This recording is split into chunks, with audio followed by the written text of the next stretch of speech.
আমি আসাদুজ্জামান ছোট্ট একটা ক্ষুদ্র মানুষ কি তাফসীর করব এখানে। আমার বাংলাদেশে তাফসীরের জনক এ বাংলার মানুষকে যিনি তাফসীর শুনিয়েছেন, শুধু শোনান নাই, যার সুললিত কণ্ঠে তাফসীর শুনে বিধর্মীরা আর নিজেকে ঠিক রাখতে পারে নাই, তার জীবনে প্রথম মাহফিল চট্টগ্রাম প্যারেড ময়দানে সূরা ফাতিহার তাফসীর করেছেন। ৪৬ জন হিন্দু ইসলাম ধর্ম গ্রহণ করেছেন। জোরে বলেন সুবহানাল্লাহ। বলেন তো সেই তাফসীর কারকের নাম কি? মাওলানা দেলোয়ার হোসেন সাইদি। এখনো কি ভয় করে তার নামটা নিতে? আচ্ছা আপনারা বলেন তো, আল্লাহর দিকে তাকায়া উনি রাজাকার ছিল কি আপনাদের বিশ্বাস হয়? উনি সন্ত্রাস ছিল এটা কি বিশ্বাস হয়? উনি ডাকাত ছিল এটা কি বিশ্বাস হয়? মানুষ তো দূরের কথা, আমার মনে হয় ইবলিস শয়তানও এটা বিশ্বাস করবে না।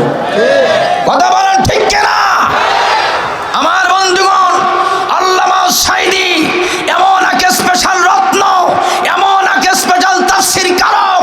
আজকে যারা বলে তাকে কোরআনের পাখি বলা হয়, কেন কেন বলা হয় জানেন?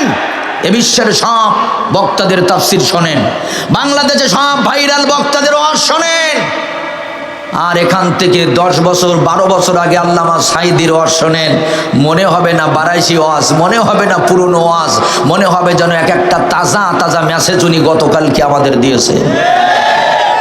মনে পড়ে আল্লামা সাইদির একটা কথা, যে অত্যাচার জুলুম নির্যাতন এগুলা বন্ধ করো। ক্ষমতার চাকা এটা ঘুরতে থাকে, চিরস্থায়ী কারোর কাছে থাকে না। সময় একদিন আসতে পারে, এমন একটা সময় হতে পারে পালানোর জন্য এই দড়ির গর্ত খুঁজে পাবে না। কিছু মানুষ আজকে পালানোর জন্য বইয়ের বড়কা পরে, পালানোর জন্য নিজের দাড়ি রাখে। যারা বলতো 2-1টা মৌলবি দাও, সকাল বিকাল নাস্তা কর, আর এখন তাহাজ্জুদের নামাজ পড়ে কয় আল্লাহ ক্ষমতা দিলে মৌলবিদের দাও। কথা বলেন ঠিক কিনা? এরাই দোয়া করে যে ক্ষমতা আল্লাহ মৌলবিদের দাও।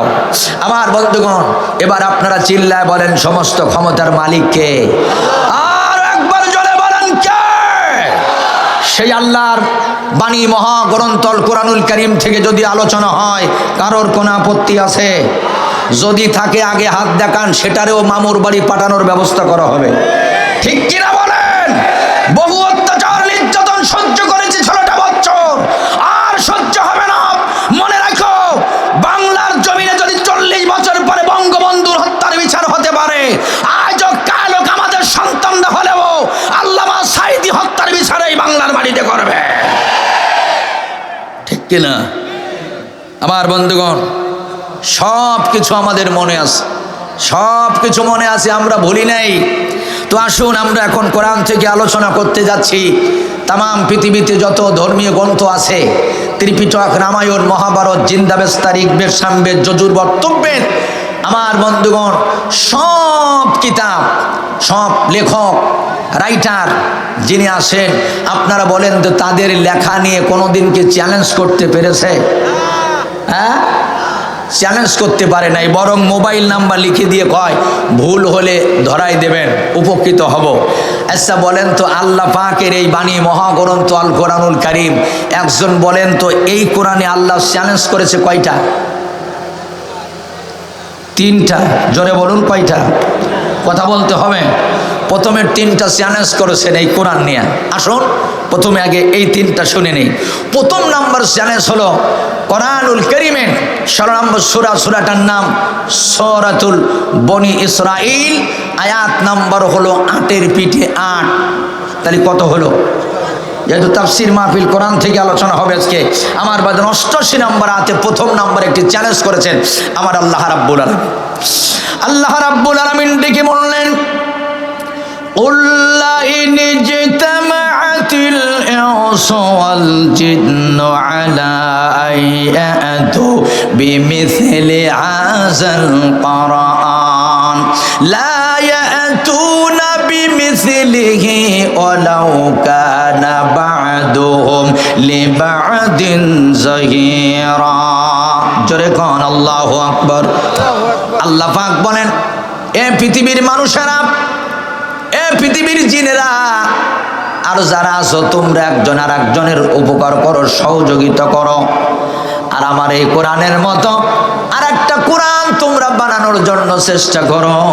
আমি আসমানের মালিক, জমিনের মালিক, আমি আল্লাহ চ্যালেঞ্জ করলাম, শুধু মানুষের না জিনদের সাথেও চ্যালেঞ্জ করলাম, তোমরা যারা আছো আমার কোরআনের মতো একটা কোরআন তোমরা বানাইতে পারবা না।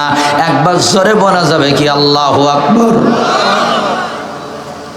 আল্লাহ পাক বলেন একটি কোরআন বানাও। আচ্ছা বলুন, আল্লাহর এই চ্যালেঞ্জ কি গ্রহণ করার মতো কোনো আল্লাহর বান্দা আছে? ইতিপূর্বে কোনো কাউকে পাওয়া গেছে?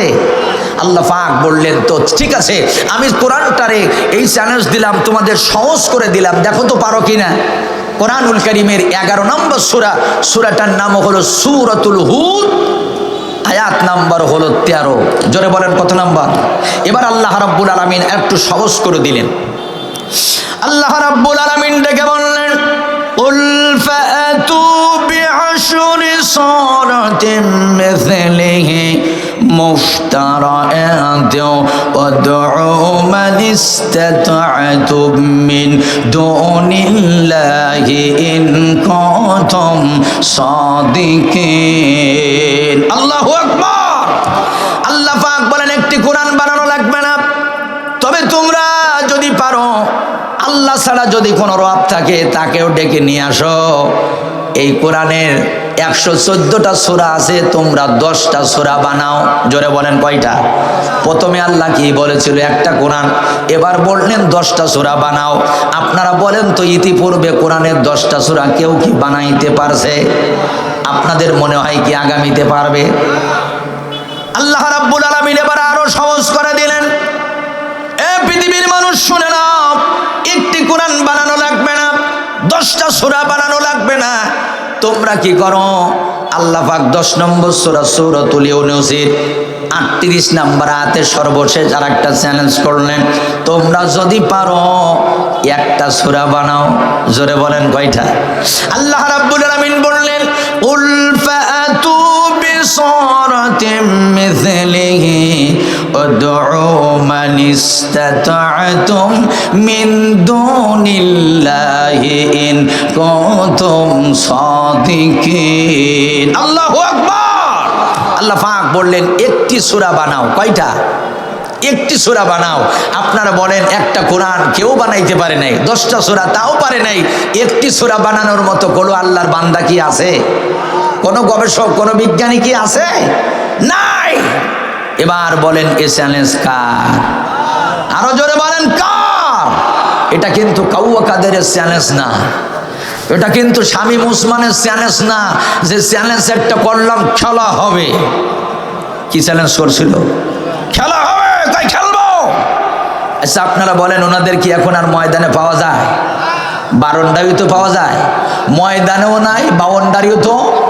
এজন্য একজন কবি বলেছিল, কোথায় মলিক, কোথায় কাদের কাকা, কোথায় গেল ওই জালিমের গরম গরম কথা।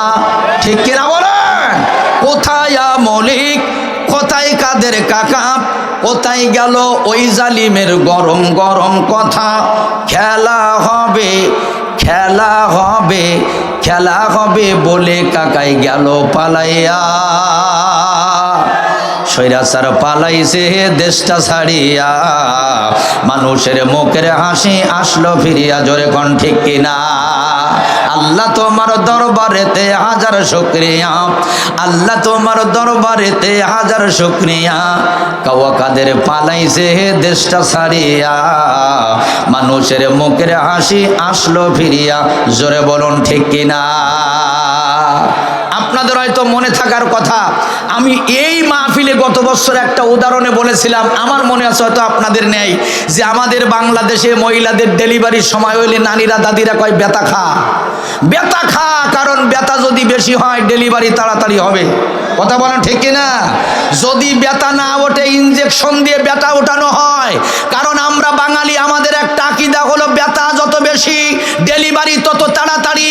16টা বছর তারা ক্ষমতায় থেকে লাস্টের 2 বছর 23 আর 24 এই বছরটা এত ব্যথা আলেমুল আমাদের কলিজায় দিয়েছে, এত ব্যথা আল্লাহু আকবার আমার এই বাংলাদেশে মাজলুমদের কলিজায় দিয়েছে। কোরআনের মাহফিল বন্ধ করে ইচ্ছা মতো করে তারা যা মনে করেছে দিনের ভোটগুলো রাত্রিবেলা করে। কথা বলেন ঠিক কিনা? হয় না গো